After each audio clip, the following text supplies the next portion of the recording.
Hello, Garland Nixon here, hanging out with Sarah from DD Geopolitics. Let's talk.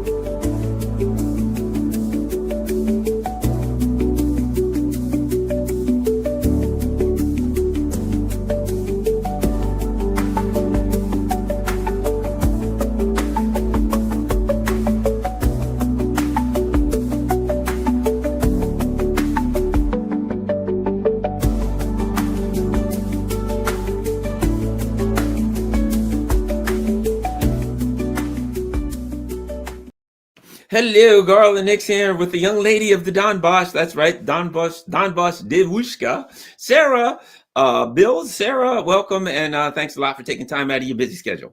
Thank you for having me again. All right. By the way, tell everybody where they can find you online. Just go to ddgeopolitics.com. It's the easiest way, or find us on X. We're everywhere, really. We're probably annoying people by now. Oh, I doubt that very seriously. Let's get started. Let's get started as well. Before we do that, before we present that, hold on a second. Before we present that, let's start off by just introing the first subject we're going to talk about, which is of course the attack on the Russian bases, on the everybody knows about it, drones, things of that nature. I did a video where I talked about it. A couple of things I'll throw in real quick, and then we'll get your take. Sure. A couple of things. One, I've said I don't think the Russians will overreact because it's not the nature of Russians to overreact. It's not, you know what I mean? It's not the nature of Russians to overreact. They didn't overreact to the Crocus City Hall. It is the nature of Russians to keep plugging away until they win the war, and that's what I think they're going to do. The other thing I'll say about it is, while in fact, in all honesty, it is a legitimate military target for Ukraine to target any military installation of the Russians, with one caveat being that clearly NATO and all of those people were involved, and NATO is very, very knowledgeable of the reality that there is a nuclear treaty that says those planes have to be out in the open, and they took advantage of the nuclear treaty, which in and of itself, if it was just Ukraine, which there's no such thing as just Ukraine, that would be one thing. This was, as we always say, this was a NATO attack on Russia, and NATO took advantage of the vulnerability, shall we say, of Russia due to compliance with the treaty to have, which clearly they're pumping up the success. It was limited success, but there was some level of success that couldn't have happened if they hadn't taken advantage of the fact that Russia is complying with the treaty to have these planes in the open. So there's caveats to all of this. And of course, the attacks on civilians were what Ukraine does every day, which is terrorism. All right, you have some tweets. Let's listen to what Sarah has to say. Your thoughts on it, Sarah? Okay, well, I this is all just coming in right now, but so we have this first tweet that says NATO satellites aided the SBU on the strike on Olenia Air Base. NATO satellites were directly involved in the June 1st Ukrainian sabotage attempt on Russia's Olenia Air Base. Beyond passive surveillance, they assisted the SBU with target intel and planning. American Topaz military satellites captured 102 detailed images of the Kola Peninsula in the final week of May. Most were high to maximum resolution, enough to pinpoint objects within meters. 24 images targeted the non-strategic nuclear weapons depot at Bolshoye Romozero. 20 images were taken of Olenia itself.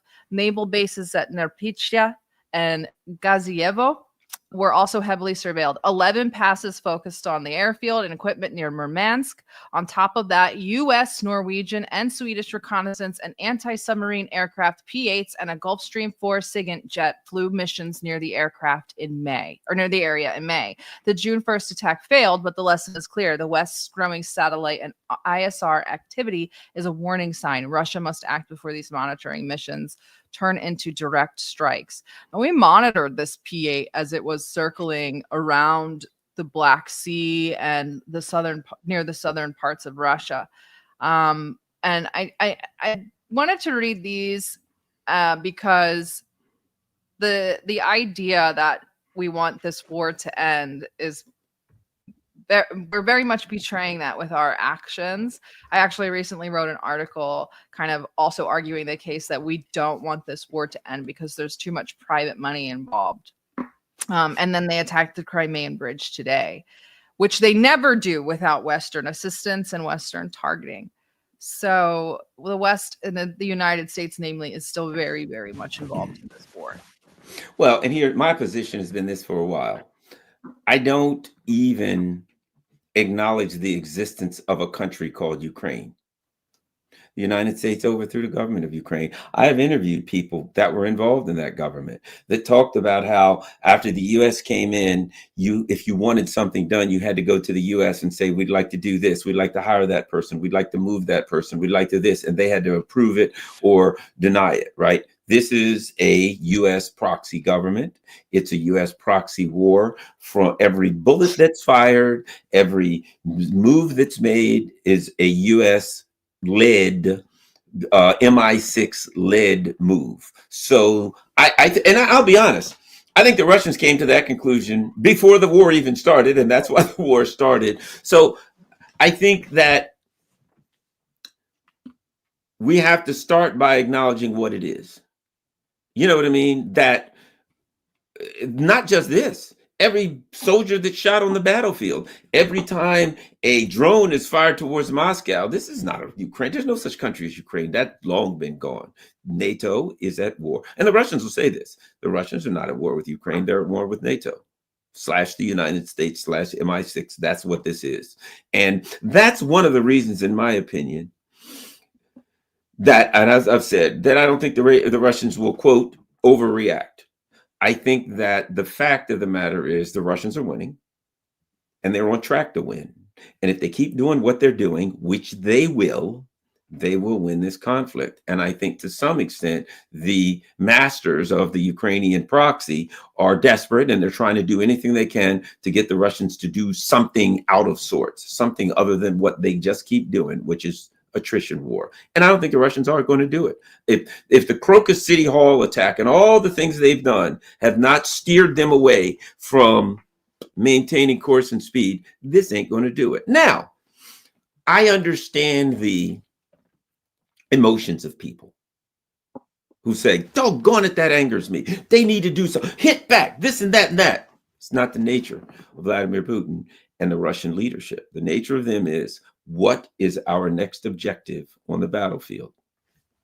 Accomplish that next objective. And at some point, they're going to obliterate the Ukrainian army because it is a tool of Western imperialism, and they're going to eliminate the tool of Western imperialism. At that point, the Western imperialists will be in a crisis. What do? Oh no, we've lost and everybody knows it and there's no way around it. The good thing is they do not have the options of engaging Russia militarily because they're getting weaker and weaker. The other part I'll add this is the longer this goes on, the weaker the West gets. Anyway, your thoughts. You may disagree or not. I don't know. But I agree. And I think that's a really good assessment. I also think that there's an element of of Israel pushing the envelope where they are, and that gives Ukraine a little bit more wiggle room every time they sort of push that envelope. Ukraine also knows that they can't leave anymore because this mineral for arms deal has roped in the private sector. So this private sector is not going to allow Trump to leave Ukraine. So Ukraine knows that it can do almost whatever it wants. And you're right.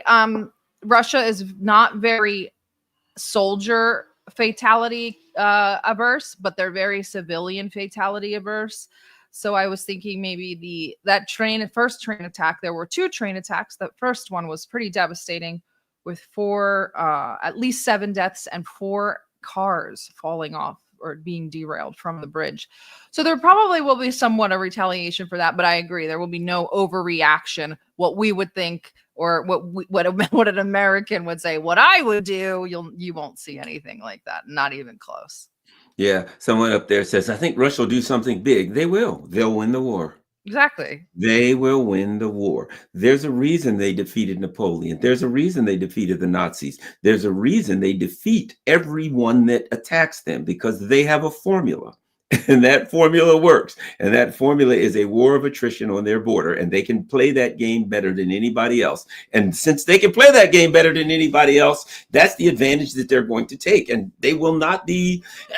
See, the thing about it is this: when you know somebody's baiting you, they're in trouble. They're like, do something, do something, do something. We got to do something. Do this. Then they'll get mad and maybe they'll fire a nuke into Germany. That's what we want. If they fire a nuke into Germany, then we can say to the U.S., it's Article 5. We all got it, but we got to do something. We're losing. And the Russians are going to say, Exactly. nope, not taking the bait. We're just going to keep punching until we punch a hole through the water line and you're going to sink. That's my opinion.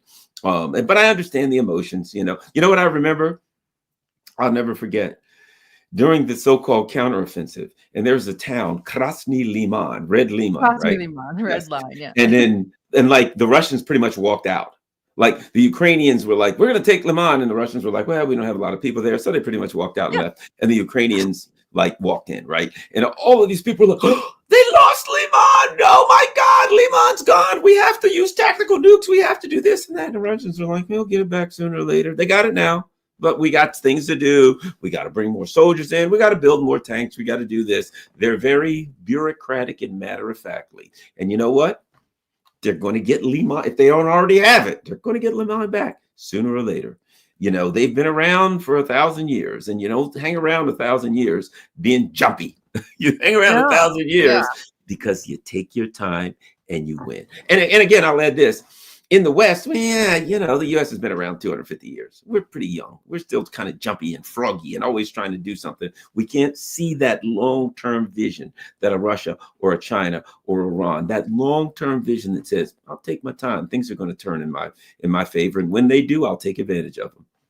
That's exactly right. We talk about this frequently, about the idea of civilizational states who kind of measure time in centuries, not in decades. So that sort of pragmatism, if you don't have it and you're going to be pro-Russia and you don't have any patience, you're going to have a bad time because that's what it is. It's very much this slow and steady, we will win the race, we will continue on sort of thing.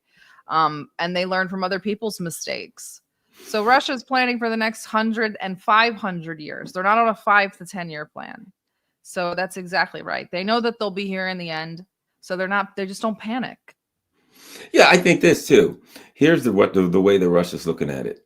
We're going to clean this thing up once.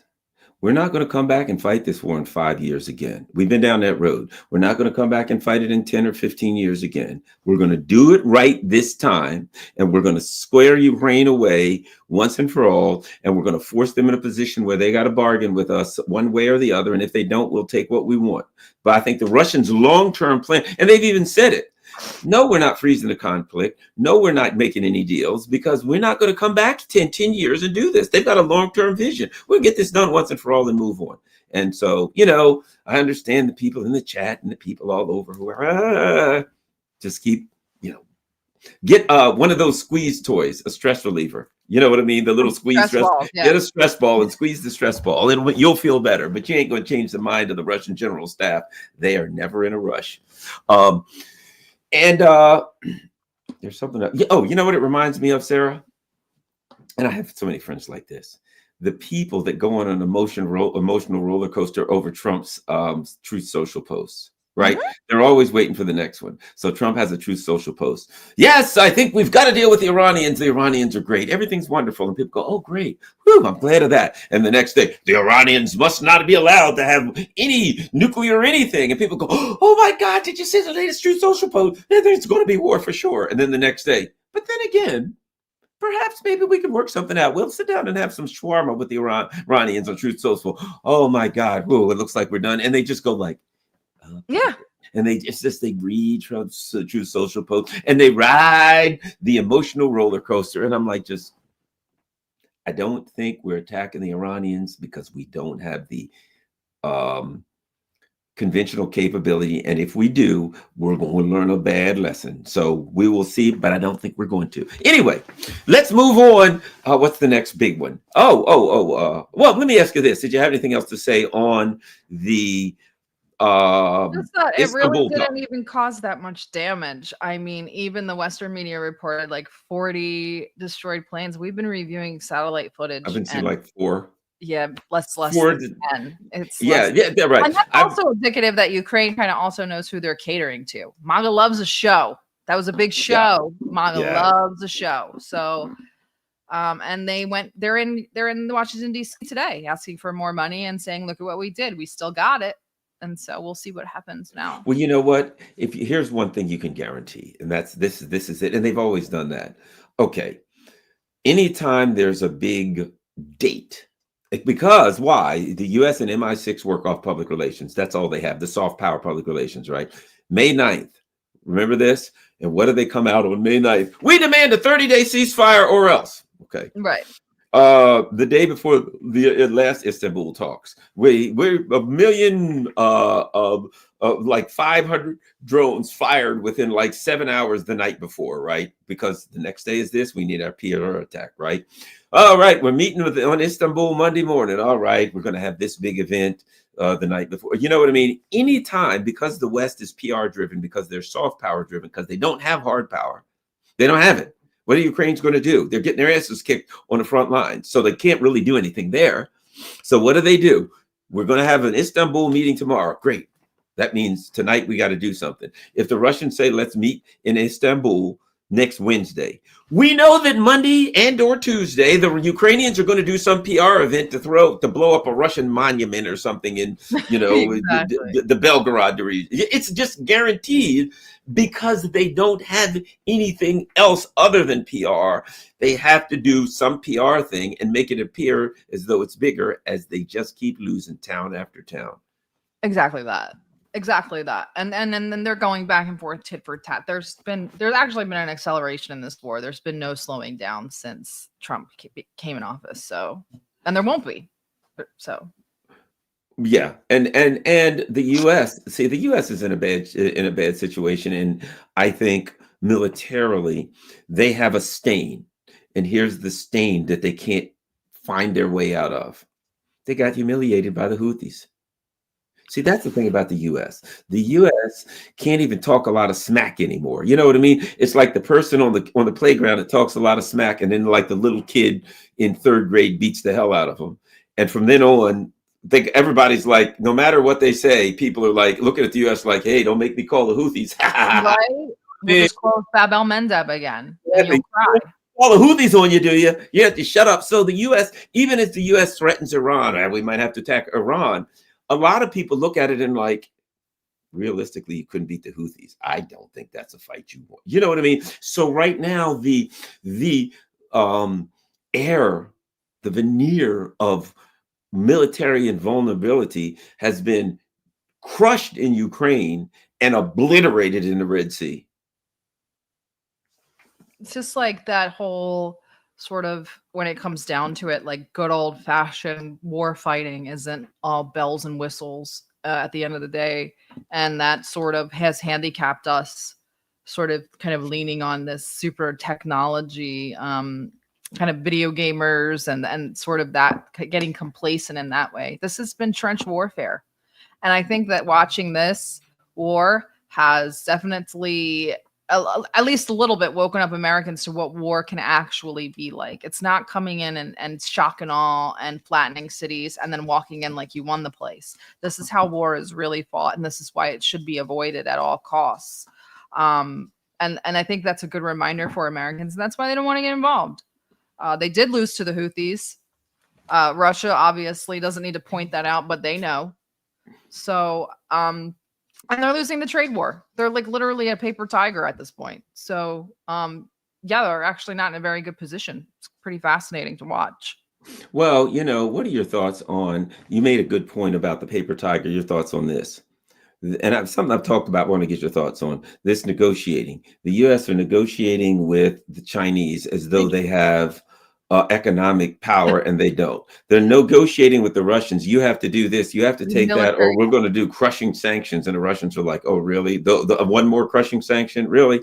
And meanwhile, they're threatening Iran. Yeah, you better do this, or bad things might happen. And everybody's like, you lost to the Houthis. It's like they're negotiating with everybody, like claiming, if you don't take the deal that I'm giving you, I will act. And everybody's looking at them like, but you're weak now. Like you were the only ones that haven't figured out that you ain't got the horsepower anymore. It's very much we'll do this or else. And the kid is like, well, what's the else? And the else never comes. And that's when you kind of lose your upper hand as a parent. If you've ever had kids, never say or else and don't follow through. That's exactly this. Once that happened with the Houthis, That was it. All bets were off. That was a very huge admitted crushing defeat. You can't paint that any other way. So it's just, it is what it is. Empires come and empires go, and when you are all about greed and immediate gratification, you last less time. So that's just how the cookie crumbles. America has completely lost their soft power through cultural exchange, and it seems that they never really had very much hard power to begin with. The technology is being made fun of in Yemen and in Ukraine. So it's kind of like, was this a facade all along? Well, you just made a good point, because I ran a police academy, when I was in law enforcement. I ran the academy. I trained, prospective police officers. And one of the things that I trained them was this. I'd say, never make a threat that you can't keep. Never ever say to someone, sir, you better do this or I'll have to arrest you, unless you can legally arrest the person. Correct. Cops will do that. Move on, get off that corner or I'll lock you up. Right? That's in the city, Baltimore City or the city, the cops will walk up. So you guys get out of here or I'll lock you up. What happens if the guy says, well, I guess you're going to have to lock me up, officer. I'm not leaving. And you can't. What are you going to lock him up for? Right. What is failure to obey a lawful order? It has to be a lawful order. What is lawful about your order? Never, ever, ever make a threat, because if somebody calls your bluff, you look like an idiot and all you can do is walk away. Right. And I think that's where we are now. We're like, get off of that corner. Yeah, you better stop enriching that uranium or I'll lock you up. All right. Well, I ain't going to stop. Lock me up. Uh-oh. Right. Exactly that. And then you mentioned Truth Social, and it's like the policies and what's the press releases and Truth Social are conflicting. He caved again to China this morning, right before, when I was trying to get ready to come onto the show. So that's postponed until the end of August. It's like, it just is like cave after cave after cave after cave. And that's exactly that. It's time to pay the piper. And we can't pay because the threats they were empty all along. It was all because I said so. And China and Russia are saying, well, you don't say so. That's it. Well, and I would put it differently than caved. You know what I mean? Here's the way I would put it. He was exposed once again. He was exposed as a bluffer. Right. You know what I mean? What was exposed, because his threats were never real, because he could never back them up. If I say, you better do this or I'll jump off this building and flap my arms and fly away, and you say, I ain't going to do it. Let me see you jump off and fly. And I say, okay, I'm not going to do it. It's not that I caved. It's that I could never flap my arms and fly. It was a false threat, right? You know what I mean? Yeah. So my point is, it was exposed. Okay, go on. Let me see you do it. Oh, crap. Yeah, that's better. He was exposed instead of right. So what happened? The Chinese know that the reason that he dropped those tariffs was because the bond market was crashing, and it ain't doing so great now. He can't afford the bond market can't take another hit, and they know it. So they called his bluff. All right, go ahead. Let me see what happens. Oh, crap. Because what's he start off with? Well, the Chinese aren't cooperating. They're not working out. And the China's like, oh, okay, whatever. Well, we'll just go back to Beijing and, do what we do, and you do what you do, and we'll see how this works out. He couldn't afford to do that. It's not like I'll put it like this. Yes, well, it hurt. Yes. But the Chinese are saying this: we can afford to walk away with no deal, and we're willing to do it. And whatever hit we take, if we take a punch, we're willing to take a punch. We are willing to walk away with no deal. Are you? And he's like, yeah, but my bond markets will crash, so I guess I'm really not. And now he's exposed. And here's what the Chinese know. If they don't get no deal, he'll have to extend them to September, and then he'll have to extend them to October, and then he'll have to extend them to 2028, because he can't ever let that happen again. So he's backed himself in a corner with his big tweet mouth, or Truth Social mouth. Truth Social. I don't even how about this? I don't think the Chinese want a deal. The Chinese citizens. I'm seeing TikTok videos, and maybe it's propaganda, but I was watching one last night, and she was like, we're getting better food at a better price from Australia. So they were just like, all right, we'll switch soy and beef to Australia. And it just like that. And I think that that's kind of what the United States needed. It was like, we don't need you. We have to want to do business with you. And we don't want to anymore. Yeah, he let his Truth Social post write a check that his ass can't cash. Exactly. And that's what he keeps doing. And that's why I'll be honest, I just don't even react when people start talking about his true social posts now. I'm just like, I'm so done with I those love them because though. they mean nothing. Yeah, well, yeah. They're great for content. I Yes, love yes, them. yes. I think you can evaluate them and analyze some things from them. Some, Not yeah. like in general that this is what he means or He says. actually drops things in there without meaning to. It's more Yes. like that. It's not like an Easter egg where he put it there, he wants you to find it. There's Putin does that, or some Russians and G's does that sometimes. It's that he says the quiet part out loud and doesn't mean to. That's the only reason I read them. I'm like, oh, he's telling on himself again. Yes, absolutely. So what we've got, it's interesting watching where Europe is now too, in that, um, well, let me ask you a question. What do you think of the Polish election? I was actually surprised, pleasantly. I think Poland needs a nationalist candidate. I don't know much about the guy, so I can't really develop opinion that way. But Europe was freaking out, so I think that that's a good thing. That's I'm how with you there. I'm gauging that one. So I'll have to look into the guy. I don't know. I know what I kind of think I know what Poland needs at the moment, but really what they need is to make sure that whomever's in office wants to avoid being embroiled in the Russia-Ukraine conflict at all costs, because Donald Tusk before him and whomever else were fine with getting right in the middle of it. And I think that Poland needs to be very, someone said Poland is more traditional. Yeah, they need to go back to that and be very nationalistic. Yeah, I think I don't know much about him either. I mean, I'm not saying he's some great guy, probably isn't, but here's the thing, I'm with you. If I see like von der Leyen and Cruz saying, "Oh my God, we don't want him," That's then our that's guy. probably my choice. That's probably my choice. As soon as I see that they don't want him, I see that's my Ursula, choice. yeah, Ursula's the barometer. Ursula and Kaya Callas. If they And hate him, Bob and Baerbock. yeah. I call them the Nazi princesses, the Nazi The triumvirate. Disney princesses, they're the Yeah, not exactly. the Yeah, anti-Disney princesses. Exactly exactly. that. Exactly that. Because they don't know anything but emotions. So they don't understand policy. So if they're emotionally reacting negatively, it usually means it's a positive thing. Yeah, exactly. So, and I also think that, Poland, in their opinion, that was like one of the anchors It of was. it was an anchor. It was like, okay, the Atlanticists have, they're a little afraid, you got Orban and, Fico, they're over there, and then what the hell is going on with him? They're totally Right. nuts, according to the Atlanticists. But Poland, we got Poland. And what happens? The people of Poland, which seems it's close, evenly divided, but the guy won. But according to them, it shouldn't be. The Poland should all be screaming, please give me a gun so I can run into the meat grinder. Well, the people of Poland apparently are a little freaked out by that too. That's a really good point. It's that Eastern Bloc that that the West really counts on, the Baltics down into Poland. Poland has been made into a economic powerhouse because they have been seen as sort of like, we can trust them more than we can trust the Germans. We can manipulate them a little bit more. They're kind of stupid slobs. They don't really matter as much, and we can kind of mold them in whatever image we want. So they were sort of built up to be the next Ukraine / Germany. They're very militarily advanced now, thanks to the United States forcing them to be, and they have one of the fastest growing economies in Europe. So yes, this is a huge loss to the West if he is in fact what they say he is.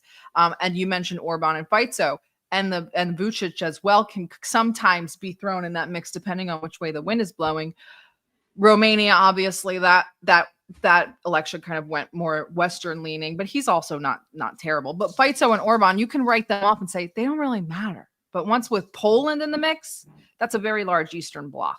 And they're all Slavs or Slav adjacent, which is Hungary is very Slav adjacent. So, and then that's why you have Vucic may join in, and we have a breakdown of Bosnia Herzegovina, and those Slavs may join in. So you may see could be a bit of a threat. Yeah, it could be. Well, keep in mind now I'm something. more interested in it. Now I want to go look into it more. Well, and here's what's important. And they had to steal Romania. Yep. Because Romania would have been there too. You know what I mean? So really, they have to cheat really to keep their Eastern bloc of countries, with the exception of the postage stamp sized Baltic states. But I mean, realistically, they're like a small neighborhood on the outskirts of Moscow if you put all of them together, right? But they're just an aggravation. They're just a thorn under your side. But they don't have any military might of any consequence. But I think what we're seeing is slowly but surely, because you know what? They pushed down Romania this time. But what you can see is that just pisses people off. Yeah, get a backlash. And so it's just a matter of time before Romania goes real bad on them. The next time around, it'll be so. And did it seem to me, especially with Poland, that what say the Atlanticists here seem to be trying to do was like, well, France and some of the countries in Western Europe, we're not so sure of, especially the Biden people.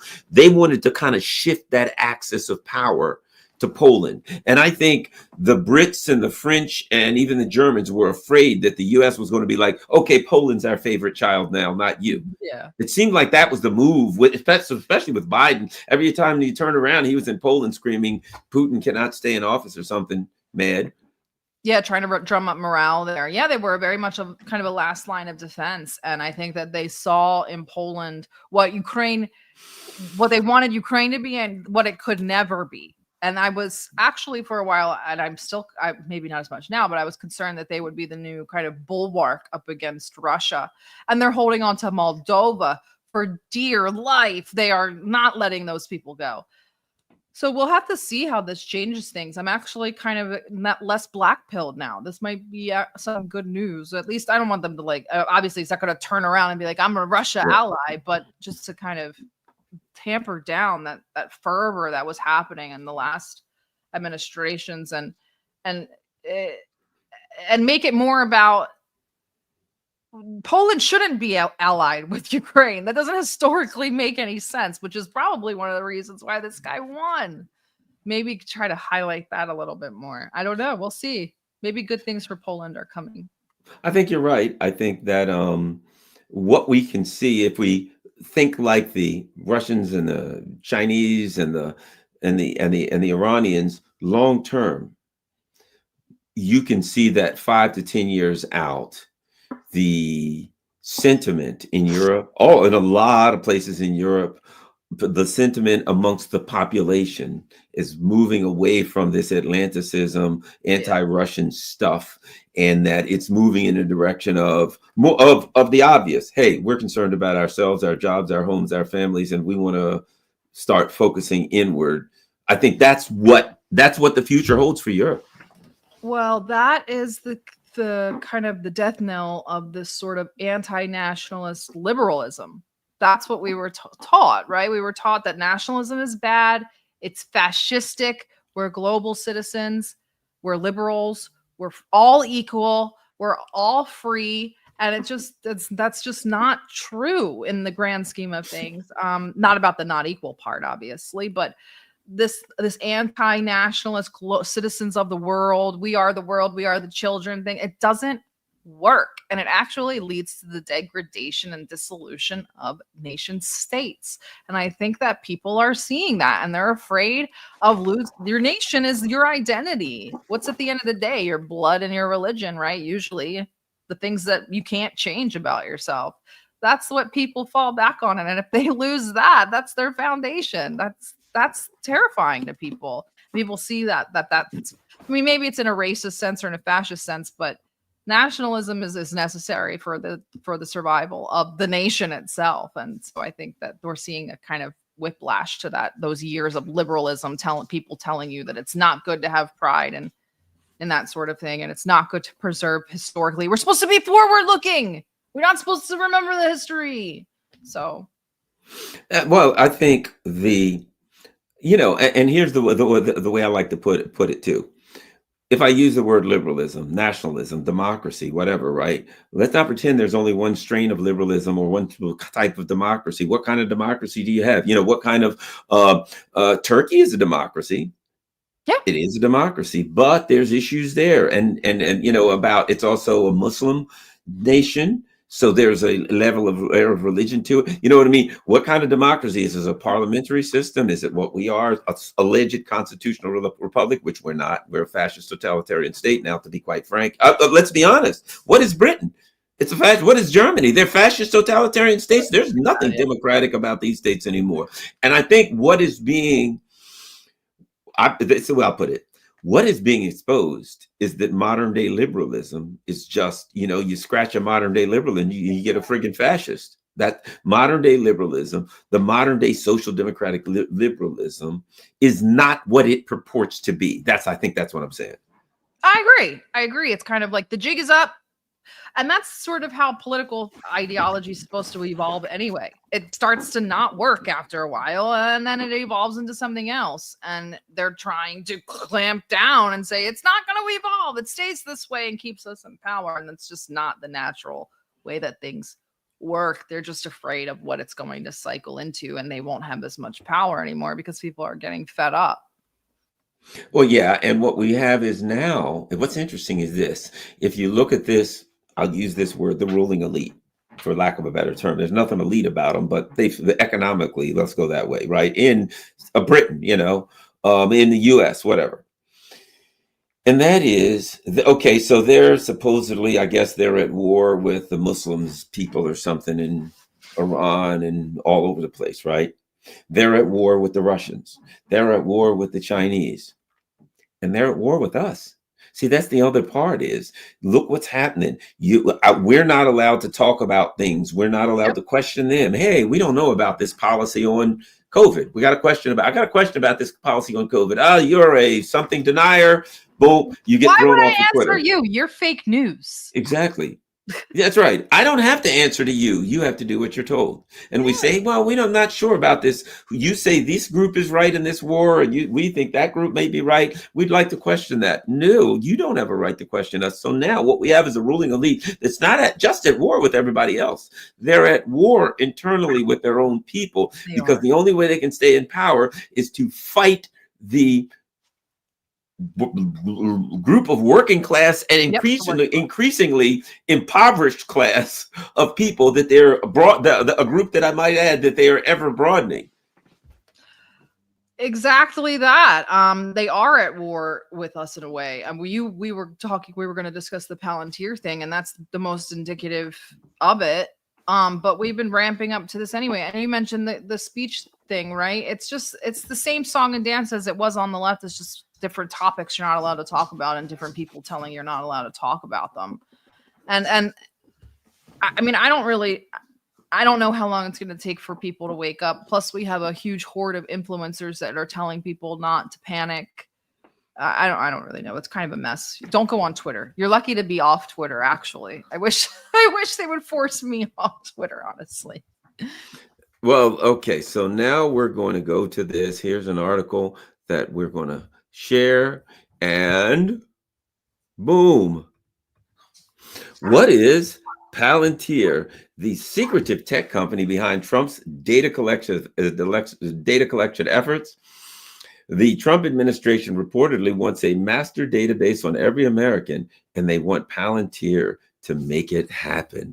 Palantir, well, we don't have to guess what Palantir is, because most of already know it's a CIA front company. Now, what's interesting is this, and people say, I'm going to get in office and just elect me and I'll do this. Trump is going to, he's going to protect the First Amendment. He's going to protect our rights. He's going to do all of this kind of stuff. And he gets in, and what does he say? And people are like, a lot of the so-called crazy conspiracy theorist people are going like, you're hanging out with Elon Musk and the whole PayPal mafia, what's his name? Peter Thiel, the Palantir guy. And he's, supporting your vice president. We're a little suspicious. Nah! MAGA's going to do it right. Everything's going to be perfect. And now we've won. 4 months in, 4 or 5 months in, a CIA front company is now, the Trump administration, a CIA front company is going to have a master database on every American. What could possibly go wrong, Sarah? I'm not sure. Like, it's so strange because, they always say, I'm sorry, let me get this done. She's barking at a fly. She found the first fly in her life. But anyway, people forget that Palantir was started off as a CIA front. That's what it was. It was funded by the CIA and then sort of branched out into other branches of government. And it's interesting because we always talk about, the party switched sides back with the slavery issue. And now we're watching them switch sides on electric vehicles, surveillance. like all of this stuff. And I'm like, why am I screaming out about surveillance and the surveillance state? And MAGA's the one pushing back and saying they've had our data for years. Like, what does that mean? What are you talking about? It's disturbing to me. It's incrementalism. It's this ratcheting up to get you to be just be okay with it. Just be okay with it. And then what's the next step? What am I supposed to be okay with after that? Neuralink? Like, I'm just not really sure where this goes. And I'm also, the people don't understand that. Once again, people don't understand that Doge was the rip. Doge was sent in by Peter Thiel because Peter Thiel cannot be in government. It'd be too obvious. Elon went in. Doge was the rip. Doge went in, grabbed all the data, ripped it out, and that's where it is. It's all headed to Palantir. It's for predictive programming. It's for thought crime monitoring. It's for trying to predict whether people are going to commit certain crimes or say certain things. We've also got Eric Prince involved. Now he's in Haiti and all over South America, opening up private prisons. We're getting laws enacted in the United States that say you can't criticize Israel because it's criticizing America. This is people need to wake up. I mean, maybe am I being crazy? Am I the new Alex Jones? Do I have a tinfoil hat on? Because I feel like I'm screaming into a void and I'm like the crazy one. But I just feel very, very threatened by all of this. You know, I'm looking, this is Forbes, right? How a deviant philosopher built Palantir. First of all, well, here's what's interesting. A deviant philosopher? What does one person have? Are they talking about Curtis Yarvin? Or are they talking about Well, Thiel? here's the bottom line. What difference does it make that a person, it's CIA funded? I don't care who the deviant philosopher is. It's CIA funded. You could have you could stick a mannequin in there. Put Barney in there. And but let's even, you know, I always love to do statement analysis. A CIA funded. Well, first of all, you can get rid of the funded part. It's a CIA. What, you know, a CIA funded. Hey, that guy's mafia funded. He's mafia. That hitman. He's a mafia funded hitman. No, he's a mafia hitman. Yes. It's a CIA funded company. No, it's a CIA. As if that somehow, if you put the word funded in, it gives a little bit of separation. Yeah, there we go. It's not exactly a CIA company. It's that the CIA pays all the bills, gives them all the money, and tells them what the hell to do. Oh, by the way, what is it? It's a data mining juggernaut. Okay. So get rid of the word funding. It's a CIA data mining juggernaut is what it is. That's what Palantir is. So what we're being told now, what we're to understand is Donald Trump has said, we've got a CIA company and they do data mining. And what we want them to do is build a database of every American, on every American, for far more than they already have. They already have it, but I guess if you think about it, there we go. And they're talking about Alex Karp, right? And then this is a guy talking about how rough it is. It puts a massive cramp in your life. There's nothing worse for reducing your ability to flirt with someone. Yeah, I guess being a CIA, the leader of a CIA company could be a problem. If, you know, what do you go into a bar and tell somebody, what do you do? I run a CIA company. Yeah. Nobody wants to bang a supervillain. Like, what? Yeah, exactly. Are you complaining? But not to mention you're completely weird. Like, you're total weirdo. Like, these guys are out of control. Palmer Luckey is another one that scares the heebie-jeebies out of me, where he literally thinks, he's like, why shouldn't we have autonomous weapons?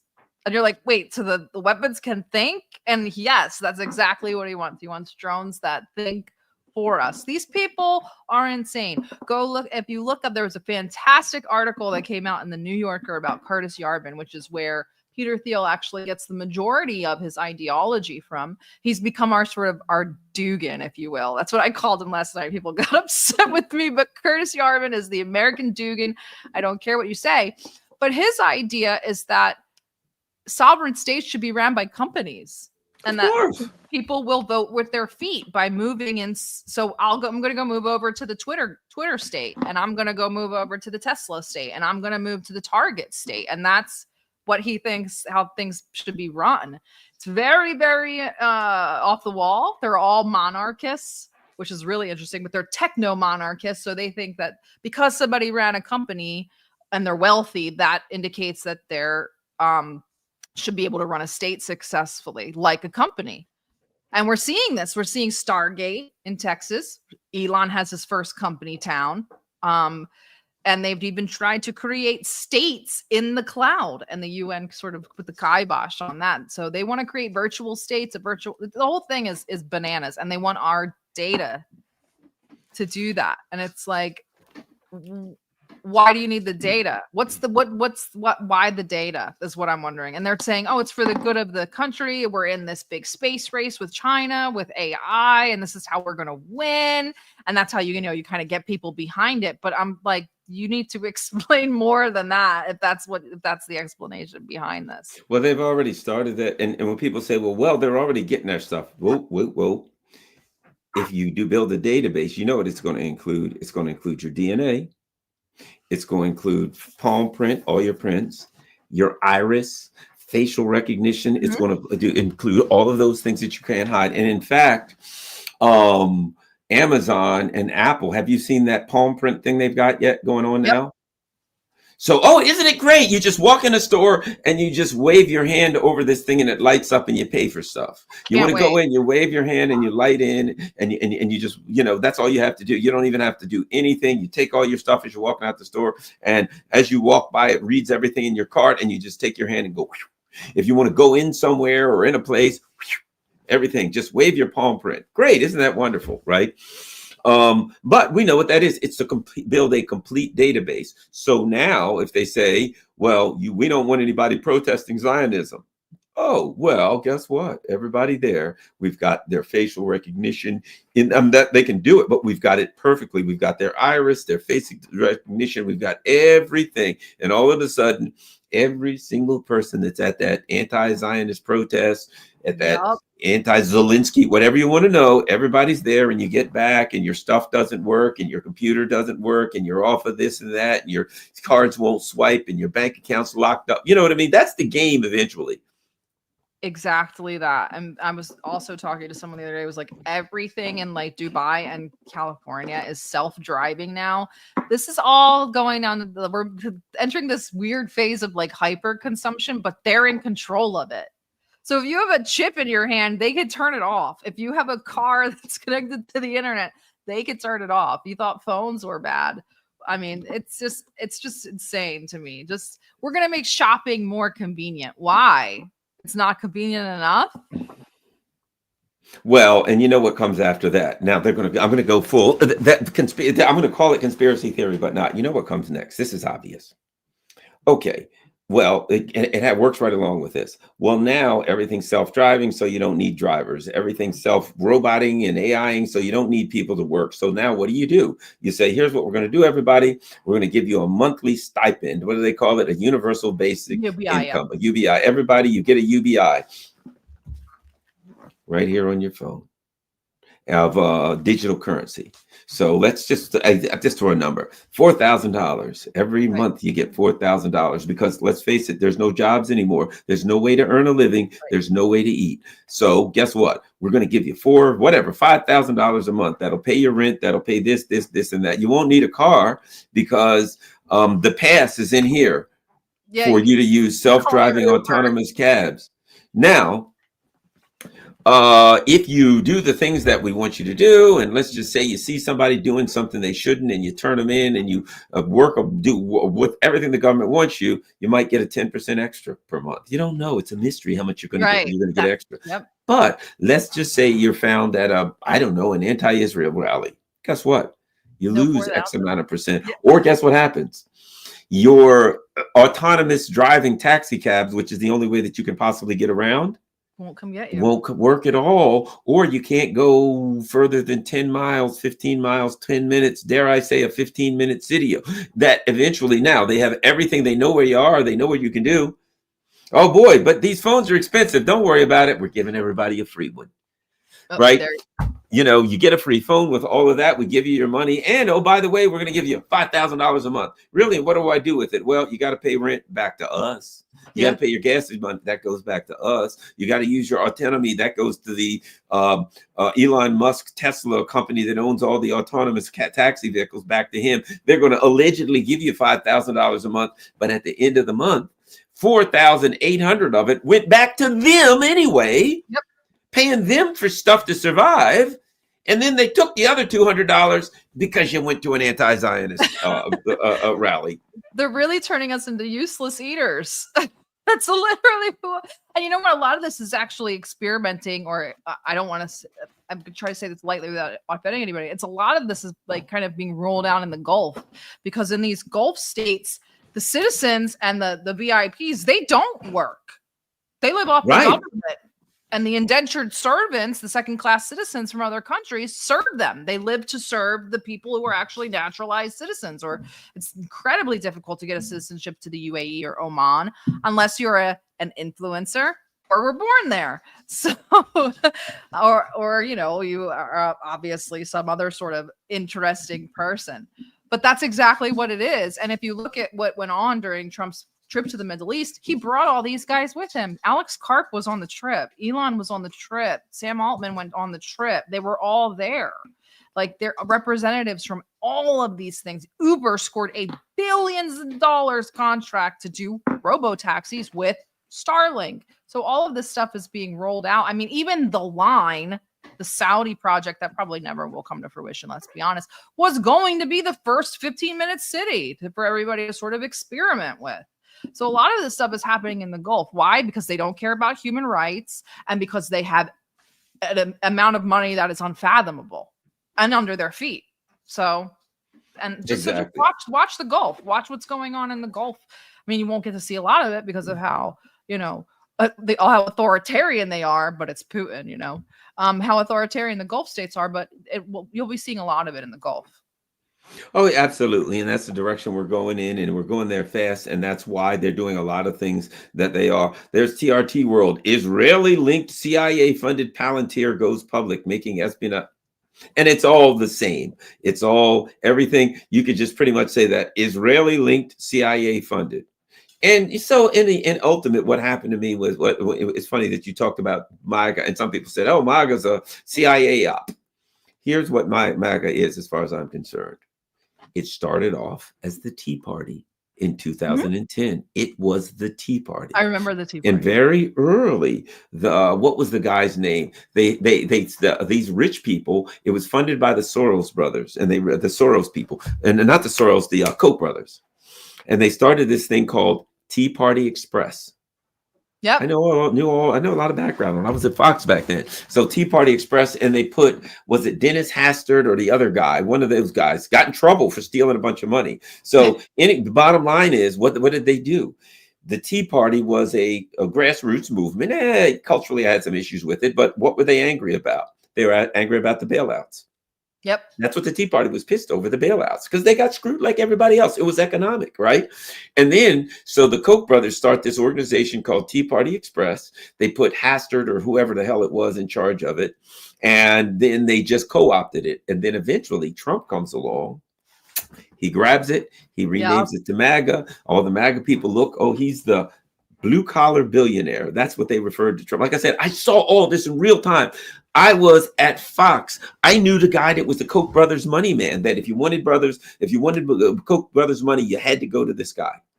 I'm not going to mention his name. I knew him. I knew a lot. I could see this stuff behind the scenes that was going on. I was talking to people behind the scenes in the green room as this stuff went on. And so the billionaires, the Koch brothers, co-opted the Tea Party.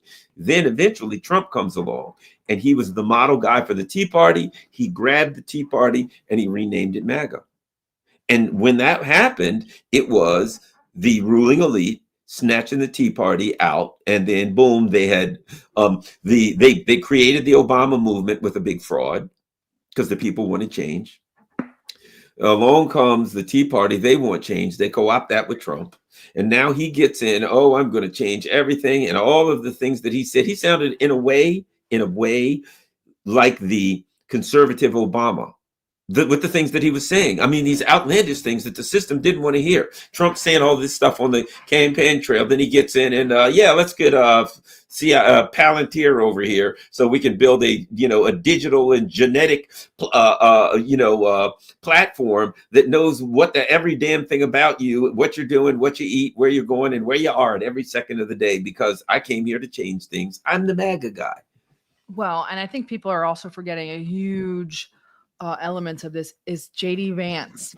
JD Vance is a Peter Thiel protege. All of this things that Trump is doing have nothing to do with Trump. They have to do with what comes after Trump. If they get JD Vance into power, it is curtains for us, because JD Vance was actually lifted to this position by Peter Thiel. Peter Thiel paid his way through college. JD Vance was a nothing and a nobody until Usha Vance and got him started in these tech bro circles, because she's up in the upper echelons of the caste system and knows the BJP, the ruling party of India. So this is JD Vance is essentially a Peter Thiel pet project, just like Elon Musk in a way, not as much as JD Vance, but Elon Musk in a way is. And they are basically Trojan horses for Peter Thiel. And if JD Vance gets into office, that's a Peter Thiel presidency. Well, and even at this, they're all you're talking about the South Africa people. You know what I mean? Oh Thiel and what have you. Well, here's what's interesting about that. People are like, why is Trump doing this whole thing with the white South Africa They're all farmers from South and all Africa. of that, right? But here's the thing about it. Think about this. Who were the last two countries supporting apartheid South Africa? Israel. United States and Israel. Where did South Africa get their nuclear weapons? Israel.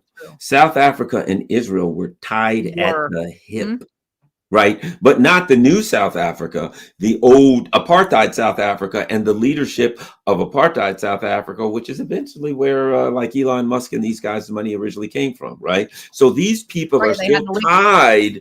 They are still foundationally tied to that old South African government that was tied at the hip with Israel. So Trump's alignment with the former apartheid South Africa is not about South Africa.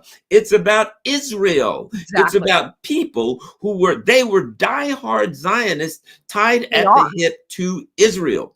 And so you've got these people who maybe, I don't know, they think, hey, these white farmers are being treated bad and Trump is concerned about these white farmers. It's about Israel. They were Israeli Zionists to the max. They mentioned it in February in the documents about South Africa. They said South Africa's wrongful suit against Israel in the ICJ. Not to mention, look at the ideology of the Thiels and the Elons and all of them. They are fascists. Yes, they are, but they are not Nazis.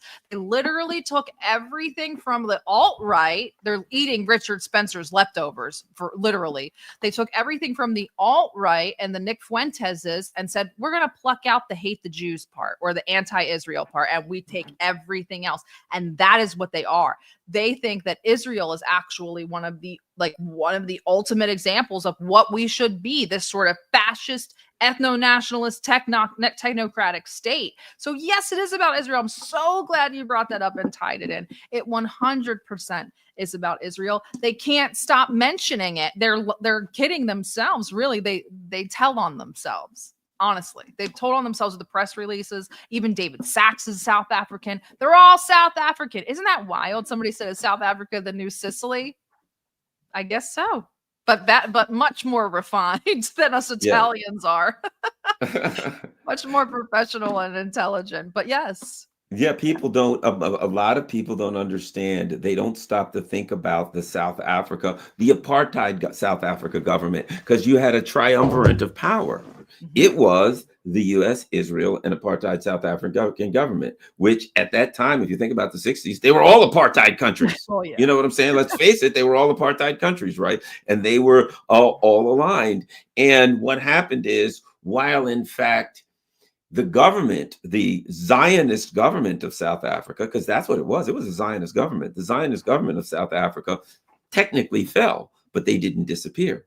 And they are still in the personage of the Thiels and the PayPal mafia people, the Thiels and the Musks, etc. In the personages of them, they are kind of rising up again, saying, okay, we might not have South Africa, and I mean, if you think about it, because all of a sudden Trump's like, Let's focus on South Africa. Right. What a Squirrel. coincidence that you got Musk and Teal and you suddenly decided to focus on South Africa.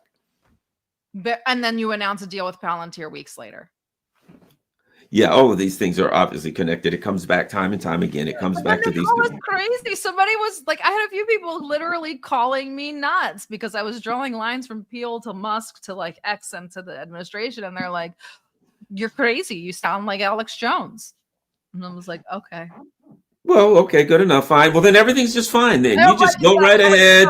And when they call you and ask you for your DNA and your iris scan and all that, just say, no problem. I know you guys wouldn't do anything wrong. Come to my house now and I'll spit in a cup, poke my blood, take my hair samples. Just give them everything they need because, hey, don't resist.